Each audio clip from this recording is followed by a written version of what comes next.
Hey, welcome back. I'm glad you're here. If you're watching this, you're probably someone who's really good at your job.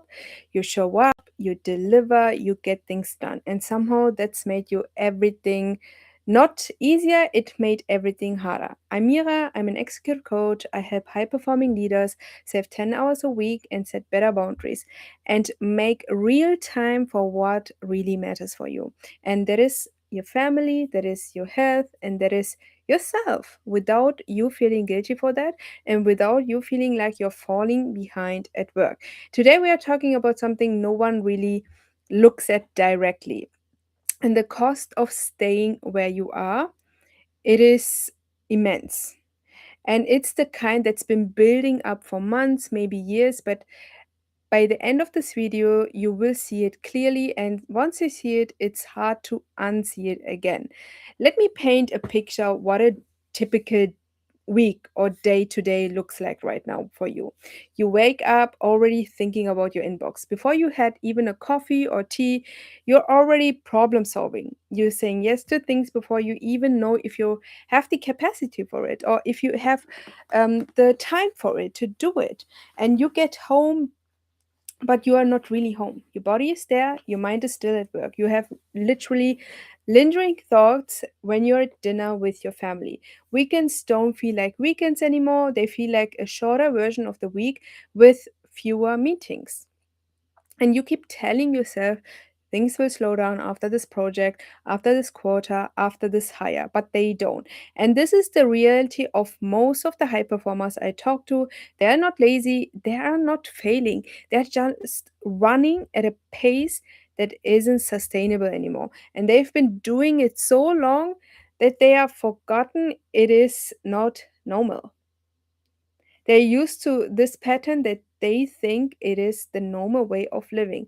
And this is how just success looks like. But it is not. And here's what actually leaving this pattern every week will affect you. And it is your time.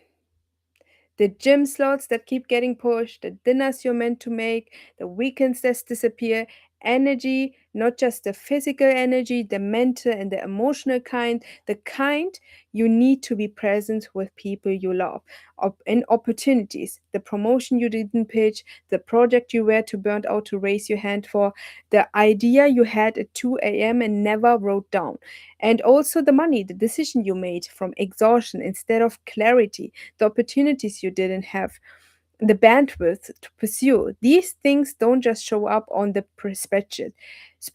They don't send you in. They don't send you an invoice, but they're real and they're compound. And this part matters most and gets talks about least. How do you actually feel right now? Let me know in the comments below. Let me know in the DMs when you're feeling they're comfortable enough, more comfortable. And it is not about a performance review, it is not your team. How do you feel about yourself right now? Let me know. And a lot of leaders I work with describe this feeling, this thing, like they are performing fine on the outside, but they feel hollow in the on the inside, and they achieve what they were supposed to achieve. They are doing the things they're supposed to do, and they are doing what they thought they wanted, but they are still behind. They feel behind, still feel like it's not enough. Some of them feel guilty for being tired when other people have it worse. Some of them have started to wonder if this is just who they are now, and that is the emotional cost. It doesn't just affect your work, it changes how you see yourself. And this is the one that is the most to look at. It is the hardest to look at. Every day you stay in these patterns. You are reinforcing a version of yourself that you didn't consciously choose. You're becoming the person who always says yes. You're becoming the person who's fits who whose first answer, default answer is on how are you I'm busy, and you're becoming someone who is defined entirely by output and availability. And somewhere in the back of your mind, you know that is not who you actually want to be, and that is not actually who you are. The scary part isn't the burnout, the scary part is getting so used to it that you are stop noticing it yourself. That is just becomes what you think who you are, and that is just becomes as your personality, even if it's not really who you are. I've seen it happen, and the leaders I work with tell me one of the biggest things they got back wasn't just time, it is themselves. And let's just look ahead, not to scare you, just to be honest. If nothing changes in the next 6 to 12 months, here's what's will here is what it will likely look like. The exhaustion gets deeper, the coping mechanism gets louder. You might pull back from things that actually restore you, the gym, it is your family, it is your friends, and the creative stuff, because you don't have time, and your relationship will feel the pressure. And it is not to be dramatic, but they will quietly feel the pressure. The person you love stops expecting you to be fully present, and you stop expecting it from yourself also. And work gets harder to enjoy because the part that used to energize you now just feels like more weight. The worst part is you will probably still be good at your job. You will still be delivering. You will do the work, which makes it easy to keep going because nothing is technically broken. It is normal because you think how you're currently operating, it is the way how successful people operate, and it is the way it's supposed to be. But something is wrong, and you just haven't named it yet. Now let's go the other direction. Imagine 6 months from now, where you've done the work. You've actually made the changes, not just planned to. You have 10 hours back in your week, real hours, not stolen moments, actually white space that you protect. You move your body consistently, not because you have to, because you want to. You're present at dinner, you're reviewing the day, not prepping for tomorrow. You're actually there, and you make decision from clarity, not from fatigue. You set boundaries, and people respect them because you respect them first. You respecting yourself first. And this is about self respect. If you're not able to respect your time, your energy, and you first, nobody will see you as that what you are seeing yourself. That's why I always say put yourself first.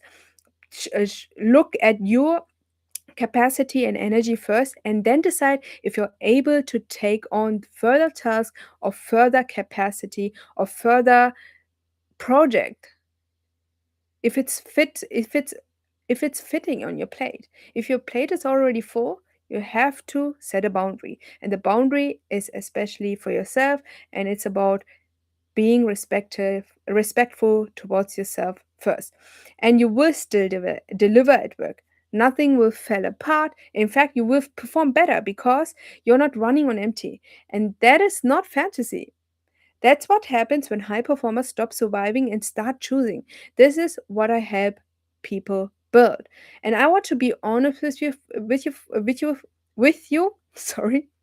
And I know this pattern because I lived it. I know how you're feeling. I completely understand. And there was a moment where I looked around and realized I had optimized my entire life around output. I was effective, I was reliable, I was exhausted. I had to build a life. I had built a life I was too tired to enjoy. My breaking point wasn't traumatic. It was just at a Thursday night where I sat down and couldn't tell one thing I did that day just for myself. And not the performance part, just about me. And that was the moment I stopped waiting for things to slow down and started deciding what I actually wanted. Everything changed after that decision, not because I found a magic system. It was because I stopped treating my time, my energy like everything that I have to owe for a company. Like they were the company's first, but it was my first. That's why what I said before, look at yourself first, respect yourself first, and people will lead what you show them, how you are treating yourself. And that shift is what I help other leaders make, and it's faster than you think when you stop doing it alone.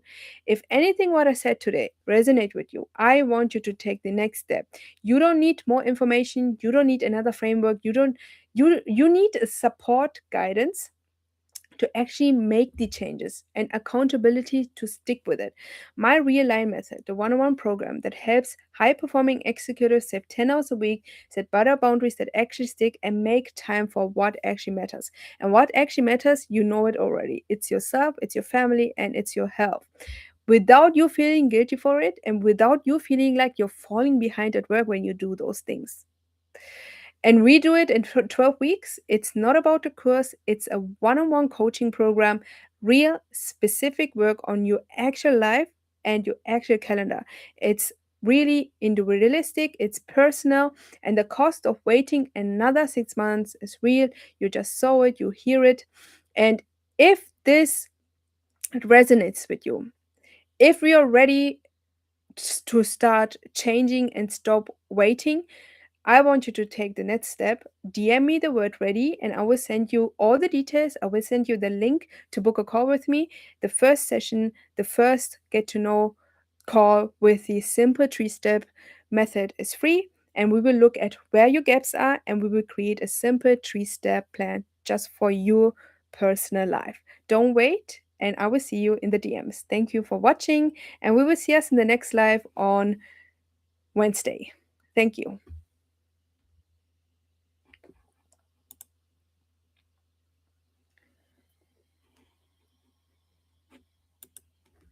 Thank you so much. Jesus Torres Sky. I hope I pronounce your name right. Thank you so much for watching. If you have any questions, let me know. If not, we will see us on Wednesday.